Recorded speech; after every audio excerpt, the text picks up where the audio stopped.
শিৱসাগৰত নতুন দল জাতীয় সংগঠন খিলঞ্জীয়া শক্তি অসমৰ আত্মপ্ৰকাশ। শিৱসাগৰত যোৱাকালি আত্মপ্ৰকাশ হয় নতুন জাতীয় সংগঠন খিলঞ্জীয়া শক্তি অসমৰ। ঐতিহাসিক শিৱসাগৰ নগৰত প্ৰথমখন সাংগঠনিক সভা সম্পন্ন হয় খিলঞ্জীয়া শক্তি অসমৰ। এই সভাতেই যুৱ নেতা জি.কে. পঞ্চতীৰ্থক সংগঠনৰ কেন্দ্ৰীয় সভাপতি, দিব্যজ্যোতি কলিতাক কাৰ্যকৰী সভাপতি, মুকুল আহোমক মুখ্য সম্পাদক, অংকিত ৰাজ কলিতাক সাংগঠনিক সম্পাদক হিচাপে লৈ অসমৰ বিভিন্ন জিলাৰ ভালেকেইজন প্ৰতিনিধিৰ উপস্থিতিত চৰাইদেউ, নলবাৰী, মঙলদৈ, ডিব্ৰুগড় আৰু শিৱসাগৰ জিলাৰ আহ্বায়ক সমিতি গঠন কৰা হয়। হয় আমাৰ অভিযোগ আছে যে অসমত সেই সংগঠন হ'ল ভাগে ভাগে সংগঠন হ'ল, কিন্তু প্ৰকৃত সমস্যাবিলাক সমাধান হোৱা নাই আমি দেখিছোঁ। গতিকে আমি এটা চিন্তা কৰিলোঁ, আমাৰ যিটো খিলঞ্জীয়া দিৱস 9 আগষ্ট তাৰিখে আমাৰ এটা চিন্তা হ'ল, আমি হাজোৰ আমাৰ জি.কে. পঞ্চতীৰ্থ, আমাৰ চামগুৰিৰ নগাঁৱৰ দিব্যজ্যোতি কলিতা, মঙলদৈৰ আপোনাৰ পলাশ কলিতা, আপোনাৰ বিভিন্ন আৰু বহুত যিখিনি মানুহ আছে, নাম ল'বলৈ আমাৰ দীঘলীয়া হ'ব।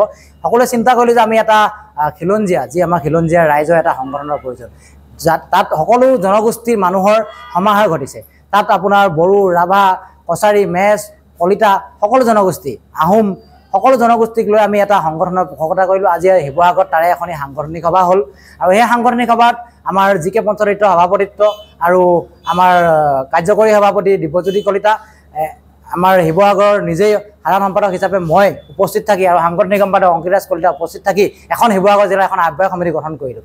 আমাৰ উদ্দেশ্যবিলাক হ'ল এনেকুৱা ধৰণৰ, আমি দেখিছোঁ খিলঞ্জীয়া অস্তিত্ব এতিয়া বিপদাপন্ন, কিন্তু আমি কৈ আছোঁ বিপদাপন্ন, কিন্তু আমি কামে কাজে হাতে কামে কামবিলাক কৰা নাই। আমি কৈ আছোঁ কৰিব লাগে, কিন্তু কৰা হোৱা নাই। সেইকাৰণে আমি ভাবিছোঁ যে অনাগত দিনত ৰাইজৰ যি অভাৱ অভিযোগ, ৰাইজৰ যি কথা বতৰা, ৰাইজৰ যি চিন্তা, ৰাইজৰ চিন্তা আগবঢ়াই নিয়াত, খিলঞ্জীয়া জাতিটো শক্তিশালী, অসমীয়া জাতিটো শক্তিশালী কৰাত, খিলঞ্জীয়া মানুহখিনি একত্ৰিত কৰি সকলো জাতি জনগোষ্ঠী লগ লাগি ভাগে ভাগে সংগ্ৰামখন নকৰি আমি একেলগ হৈ আমি অসমৰ অস্তিত্ব ৰক্ষা, অসমৰ ভাষা ৰক্ষা, অসম নামৰ আইজনীক ৰক্ষাৰ আজি এখন খিলঞ্জীয়া শক্তি অসম নামেৰে এটা সংগঠনৰ শিৱসাগৰত জন্ম দিলোঁ। বিগত 9 আগষ্ট তাৰিখে বিশ্ব খিলঞ্জীয়া দিৱস আছিল। সেই খিলঞ্জীয়া দিৱসত অসমৰ বিভিন্ন পৰিস্থিতি, বিভিন্ন সমস্যাৰ কথা চিন্তা কৰি বহুকেইজন বৌদ্ধিক মহলে আমাৰ হাজোত আমাৰ চিন্তা চৰ্চা কৰি আমাৰ গুৱাহাটী মহানগৰলৈ আমাক আমন্ত্ৰণ জনালে, আৰু গুৱাহাটী মহানগৰীত আমাৰ তাত আমাৰ জু তিনিআলিত আমাৰ এটা সংগঠনৰ জন্ম হ'ল। যদিও আমাৰ সকলোৱে এটা আলোচনা কৰিলে যে আমাৰ এই খিলঞ্জীয়া শক্তি নামৰ যি সংগঠনটোৰ জন্ম হ'ল, আমি আত্মপ্ৰকাশটো যিহেতু সাহিত্য সভাৰ পৰা আদি কৰি বিভিন্ন ধৰণৰ অসমৰ বিভিন্ন ধৰণৰ অনুষ্ঠান প্ৰতিষ্ঠানসমূহ আমাৰ ইতিহাস প্ৰসিদ্ধ শিৱসাগৰৰ পৰা আৰম্ভ হয়। সেয়েহে আমি প্ৰথমতে শিৱসাগৰ জিলাত প্ৰথমখন সাংগঠনিক সভা 25 আগষ্টত আমি আহ্বান কৰিম, আৰু তাত আমি আহ্বায়ক হিচাপে শিৱসাগৰ জিলাৰ আজিৰ এই খিলঞ্জীয়া শক্তিৰ আহ্বায়ক সমিতিখন গঠন কৰিলোঁ।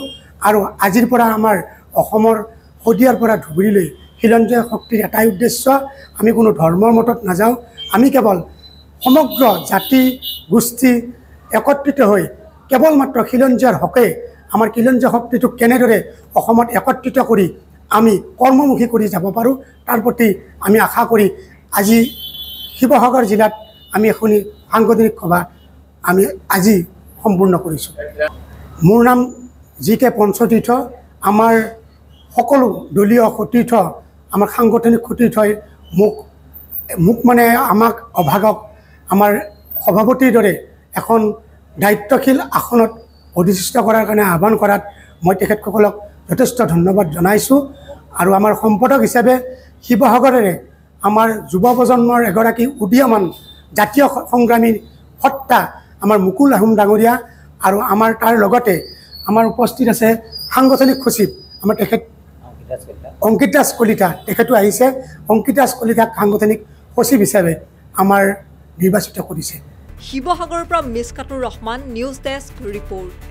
এই খিলঞ্জীয়া শক্তিৰ যুৱকসকলে গৈ অনুৰোধ জনাব লাগিব যে আমাৰ পথাৰত উপযুক্ত জলসম্পদৰ ব্যৱস্থা কৰক, যাতে আমাৰ বতৰৰ ওপৰত নিৰ্ভৰ নকৰি আমি প্ৰতিটো বতৰতে খিলঞ্জীয়া মাটিখিনি যাতে আমাৰ সদায় সেউজীয়া কৰি ৰাখিব পাৰোঁ।